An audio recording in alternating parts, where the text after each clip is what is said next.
Ce mois-ci, nous abordons des questions liées à l'amour, au développement personnel en amour. Et la question d'aujourd'hui, c'est qu'est-ce qui est le plus important quand on essaye de séduire?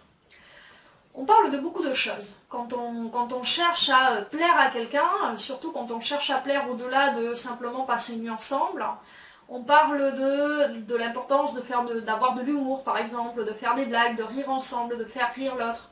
On parle du physique, de l'importance d'avoir un aspect physique qui soit agréable. Le look, les vêtements, le parfum éventuellement, le maquillage, la coupe de cheveux, etc. etc. On parle aussi de l'importance de l'écoute, du fait de s'intéresser à l'autre, de savoir se mettre en valeur en racontant des choses intéressantes sur soi, etc. etc. On parle vraiment de tout un tas de choses. La capacité à proposer des plans intéressants, par exemple, ou on peut parler vraiment de beaucoup de choses, ou encore la capacité à toucher l'autre, à se rapprocher, etc. etc. Tout ceci, pour moi, se résume à deux choses qui sont extrêmement importantes quand on parle de séduction. Deux effets que vous devez obtenir. Et donc, les deux effets en question, eh bien, voilà, c'est les suivants. Ce sont les suivants. Le premier, c'est faire en sorte que l'autre personne prenne du plaisir avec vous. Et là, je ne parle pas forcément de plaisir sexuel, encore que, évidemment, c'est compris dans l'histoire, mais que l'autre personne s'éclate avec vous, que l'autre personne passe un bon moment, que votre compagnie soit agréable. Donc, ça implique beaucoup de choses, ça implique la capacité de mettre l'autre à son aise, faire en sorte que l'autre se sente en sécurité, par exemple. Si vous êtes quelqu'un qui intimide un peu trop, c'est quelque chose qui va compliquer un peu les choses.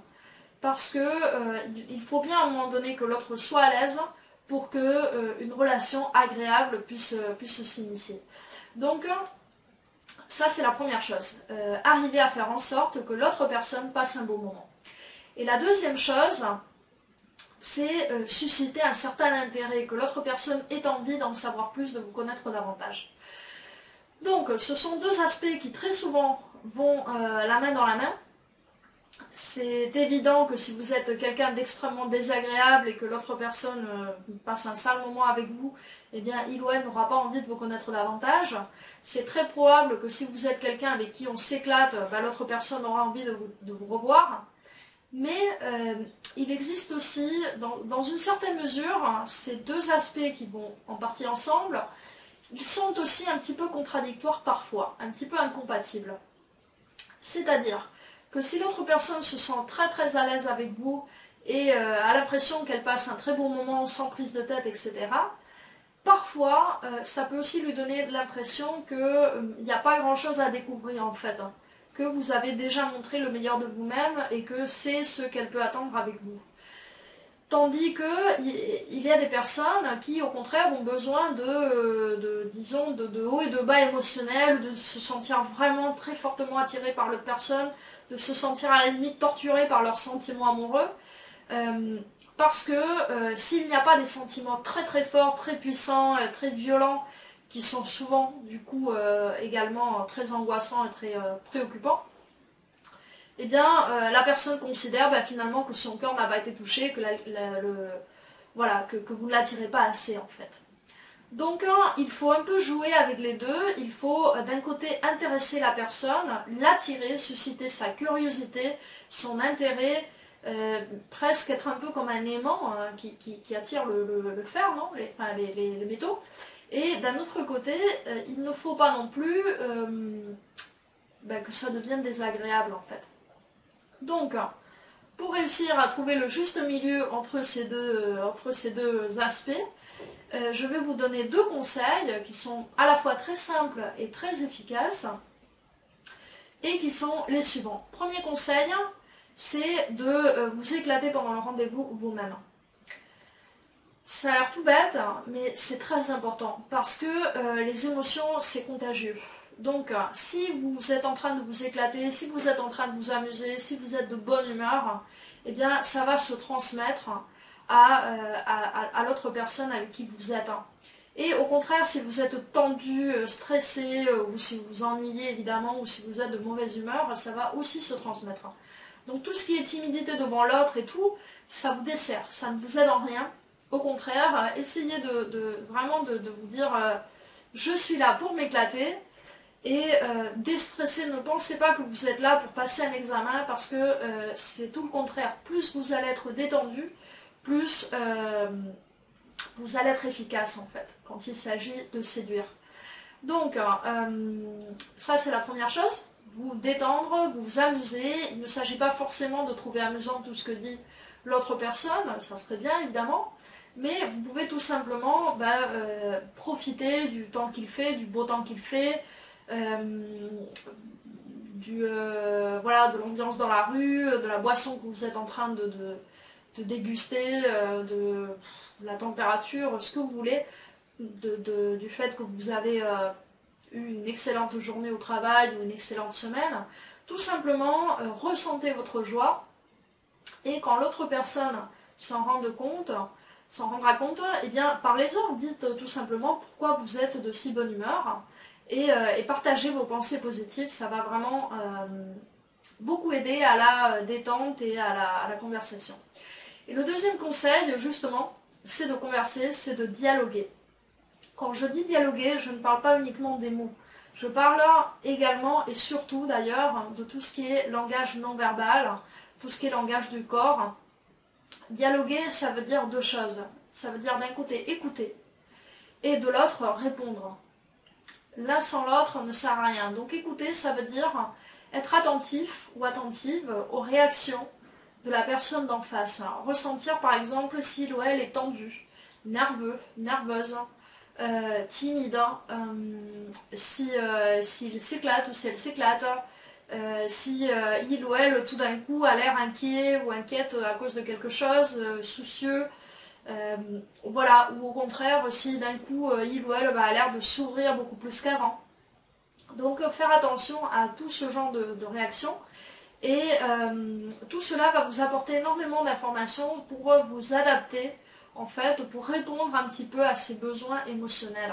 Pour savoir comment ça se passe, par exemple, si vous sentez que l'autre personne est nerveuse, vous pouvez lui dire tiens, j'ai l'impression que tu es un peu nerveux ou un peu nerveuse, tu as peur de moi, qu'est-ce qui se passe, est-ce que je peux te rassurer, enfin voilà, faire une blague. Et donc là, vous allez aider l'autre personne à se détendre.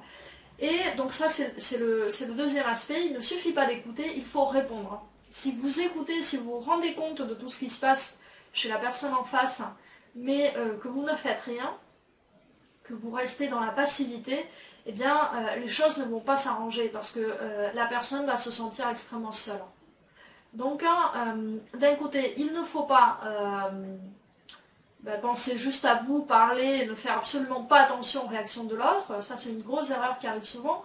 Les gens qui essayent de séduire tout le temps en étant très intéressants, très intéressantes, en parlant sans arrêt, etc. et qui ne font absolument pas attention à la réaction de l'autre ou aux besoins de l'autre. Parfois, l'autre a besoin de parler aussi, d'être écouté. Et l'autre erreur, ce sont les gens qui écoutent, qui sont complètement à l'écoute de l'autre, mais qui n'interviennent quasiment pas en fait. Et là, au bout d'un moment, pour l'autre personne, ça peut être ennuyeux parce qu'après tout, elle se connaît déjà. C'est vous qu'elle a envie de connaître. En tout cas, elle est avec vous pour connaître quelqu'un d'autre. Donc s'il n'y a qu'elle qui parle, eh bien, au bout d'un moment, ça peut être fatigant. Donc, intervenir, répondre, ça veut dire voilà, faire une blague quand vous sentez que c'est nécessaire ou quand vous sentez que l'autre personne est tendue, essayer de détendre l'atmosphère. Ça peut vouloir dire, quand vous sentez qu'elle a besoin de parler de quelque chose ou qu'elle prend plaisir à parler de quelque chose, posez davantage de questions. Ça peut être quand vous devez décider qu'est-ce que vous allez faire lors du rendez-vous ou ce que vous allez prendre, où vous allez aller, etc. Et bien ça veut dire apporter des idées, ne pas laisser l'autre personne porter tout le poids de toutes les décisions, ne pas dire tout le temps ouais ça m'est égal, où tu veux, etc. Parce que là l'autre personne elle a la pression de décider pour les deux et ne sait pas si ça va vous plaire ou pas, ce qu'elle décidera. Donc c'est beaucoup plus simple si vous dites, écoute, moi j'aime tel truc, j'aime faire ça, ou je connais un endroit sympa ici, et vous proposez, puis si l'autre personne n'a pas l'air très chaude là-dessus, et bien à ce moment-là vous dites, mais de toute façon, vas-y, propose, je suis ouverte aussi, et il n'y a aucun souci. Donc voilà, je récapitule. Le plus important quand vous séduisez, c'est quand vous voulez séduire, c'est de faire en sorte que l'autre personne passe un bon moment. Ça, c'est la première chose. Et également de faire en sorte de l'intéresser, de l'intriguer un petit peu.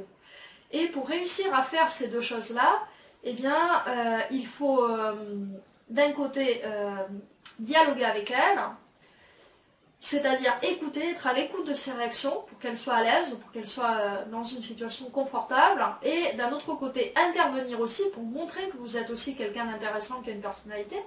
Et puis l'autre conseil, c'est tout simplement de vous éclater un maximum parce que les émotions sont contagieuses et que l'autre personne va le ressentir et ça va faciliter beaucoup que l'autre personne s'éclate aussi. Donc j'espère que cette petite vidéo vous aura été utile et je vous encourage évidemment à continuer à consulter les vidéos et les articles que je publie chaque lundi, tous les lundis sur mon blog. Donc vous avez l'adresse en bas si vous êtes sur YouTube. Et évidemment, je vous encourage à poster des commentaires, à poser des questions si vous en avez, à proposer des sujets. Je prends. Donc voilà, sur ce, je vous dis à la semaine prochaine, à lundi prochain. Merci d'avoir regardé cette vidéo. À bientôt.